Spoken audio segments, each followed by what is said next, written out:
Hi friends, இன்னைக்கு என்னோட 3 month weight loss ஜர்னியோட டே 15. So காலையிலே நான் என்னோட அஃப்ரோஸ் சாப்பாடு எல்லாமே நான் குடிச்சு முடிச்சிட்டேன். அப்புறம் அத்தைக்கு வீட்டில் எல்லாருக்குமே வந்துட்டு காலைல இட்லி அவிச்சாச்சு. நேற்றுக்குள்ள சிக்கன் குருமா இருந்தனால இட்லி அவிச்சு கொடுத்துட்டேன்.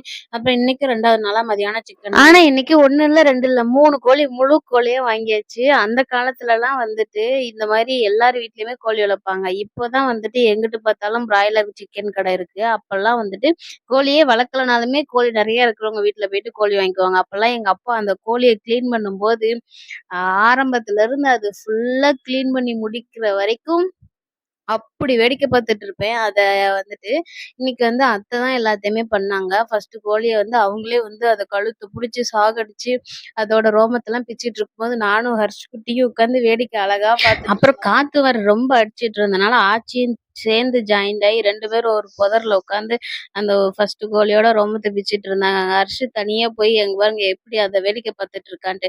அப்புறம் அந்த காலத்துல வேடிக்கை பார்த்த அந்த சின்ன பிள்ளை இல்ல நான் இப்போ அப்படின்ட்டு நானும் களத்துல இறங்குறேன் அப்படின்ட்டு அடுத்த 2 கோழிய தூக்கிட்டு வந்துட்டு அந்த 2 கோழிய நானே என் கையால அப்புறம் ஃபர்ஸ்ட் உரிச்சு அந்த கோழிய வாங்கி நான் கொஞ்சம் அப்படியே சுத்தி சுத்தி பார்த்துட்டு இருந்தேன் எப்படி இருக்குன்ட்டு.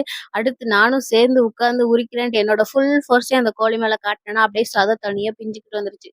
இது இது நம்மளுக்கு வேலை சரிப்பட்டு வராதுன்ட்டு நீங்களே பிச்சு கொடுங்க, நான் வந்து குழம்பு மட்டும் வச்சு கொடுக்குறேன், சமைச்சு மட்டும் கொடுக்குறேன்ட்டு அத்தை தான் எல்லாத்தையுமே பண்ணாங்க. அப்படியே கேஸ் அடுப்புலேயே அதை ஃபுல்லாக வாட்டி அப்புறம் அந்த 3 கோழியும் கொஞ்சம் மஞ்சக்காட்டு மைனா மாதிரி நல்ல மஞ்சளை தடவி படுக்க வச்சாச்சு. இந்த 3ல ஒன்று அம்மா வீட்டு காலையிலே வந்துட்டு அப்பா கிட்ட கால் பண்ணி சொல்லிட்டேன், சரி வந்து வாங்கிக்கிறேன்ட்டாரு. அத்தை வந்துட்டு நம்ம ஃபுல் 3த்தையும் க்ளீன் பண்ணிடலாம், க்ளீன் பண்ணியே கொடுத்துடலாம், கட் மட்டும் அவங்களுக்கு பிடிச்ச மாதிரி கட் பண்ணிக்கிட்டோம் அப்படின்றுச்சு. சரின்னு எல்லாத்தையும் கட் பண்ணி எடுத்தாச்சு. 3 கோழிலையும் முட்டை. அப்பயும் அது அவ்வளோ ஊத்து ஊத்து பார்த்துட்டு இருந்தேன். ஆப்ரேஷன் தியேட்டர்ல பார்த்துட்டு இருக்கிற மாதிரி அத்தை கிளீன் பண்றாங்க. 2 கோழில முழு முட்டையா இருந்தது. அதுல ஒரு முட்டையை அப்படியே அந்த மேல இருக்கிற அந்த ஸ்கின்னோட அப்படியே எடுத்து கொடுத்தாங்க. நான் அதை வந்து நான் தான் ஆப்ரேஷன் பண்ணி எடுப்பேன் அப்படின்ட்டு நோண்டிட்டு காமெடி பண்ணிட்டு நல்லா ஜாலியா சமைச்சிட்டு இருந்தோம் நானும் அத்தையும். அத்தை வந்து குடலெல்லாம் நல்லா சுத்தமா கிளீன் பண்ணிட்டு நான் என் பிள்ளைக்கு தனியா சமைக்க போறேன், அதே நல்லா குடலை அவனுக்கு வறுத்து கொடுத்தா நல்லா சாப்பிடுவான்ட்டு அவங்க தனியா செஞ்சுட்டு இருந்தாங்க. நான் வந்து ஓரளவுக்கு எலும்பு சிக்கனா எடுத்துட்டு அதை குழம்பு வச்சுட்டு அப்புறம் வந்துட்டு நான் என் பிள்ளைக்கு நான் சமைப்பேன் அப்படின்ட்டு பள்ளிப்பாளைய சிக்கன் தான் செஞ்சேன். என்ன அதில் கொஞ்சம் பெப்பர் மட்டும் கொஞ்சம் தூக்கலா போட்டு நல்லா நல்லா சூப்பராக வறுத்து வச்சிருந்தேன்.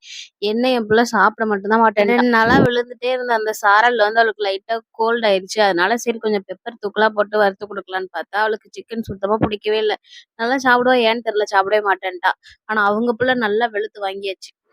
அப்புறம் எனக்கு வந்துட்டு சிக்கன் எப்பவாச்சும் சாப்பிடலாம், அடிக்கடி தான் சாப்பிடக்கூடாது. ஏன்னா நான் ஏற்கனவே சாப்பிட்ற அந்த ஃபுட்ல வந்து எனக்கான தேவையான சத்தெல்லாம் கவர், அதனால கொஞ்சமா மட்டும்